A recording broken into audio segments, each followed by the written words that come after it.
பேர் கொஞ்சம் டேரக்டா பேசுவோமா? பேசலாம். ரெண்டு பேரும் பத்தி கேட்போமா? சொல்லுங்க. முதல்வரோட வண்டி பேர் என்ன? நீங்க சொல்லுங்க. எனக்கு தெரியாது. தெரியாதா? அதுக்கு பேரு டிஃபெண்டர்.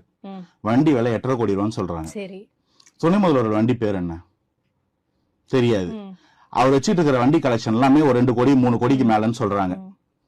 ஜெயலலிதா அம்மையோட வீடு எங்க இருந்துச்சு? போயஸ் கார்டன். அவங்க ரெஸ்ட் எடுக்கிற தோட்டம் எங்க இருந்துச்சு? கொடநாடு. எடப்பாடி ஐயாவோட கார் பேர் என்ன?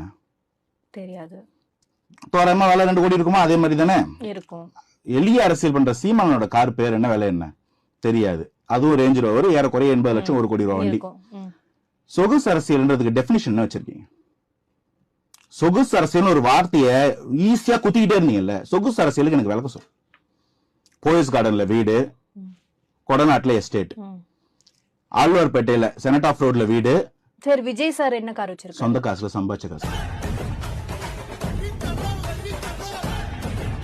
உழைச்சு சம்பாதிச்ச காசு. அவர் எவனையும் திருடல. எந்த ஊழல் குற்றச்சாட்டும் அவர் பேர்ல இல்ல. அரசியல் நடத்துறன்னு திருநிதி திரட்டல. கட்சியில நிர்வாகிகளை தோக்கடிக்கிறதுக்காக வரங்க. நீங்க பண்ணாம கேள்வி கேட்டீங்களாங்க. இந்த மாதிரி உங்களுக்கு இவ்வளவு ஒரு வன்மம் இருக்கு இல்லையா? இந்த வன்மம் திருநாமலை இருக்கான்னு கேக்குறேன். அவர் ராஜ வாழ்க்கை வாழலங்க. ராஜ வாழ்க்கை வாழ அனைத்து வாய்ப்பும் இருந்தும் அதை விட்டுட்டு சேவை பண்ண வராரு. என்ன சேவை பண்ணாரு? இப்ப என்ன பண்ணிட்டு இருக்கிறாரு? அதுக்கு பேர் சேவை. உங்களுக்கு தெரியும்.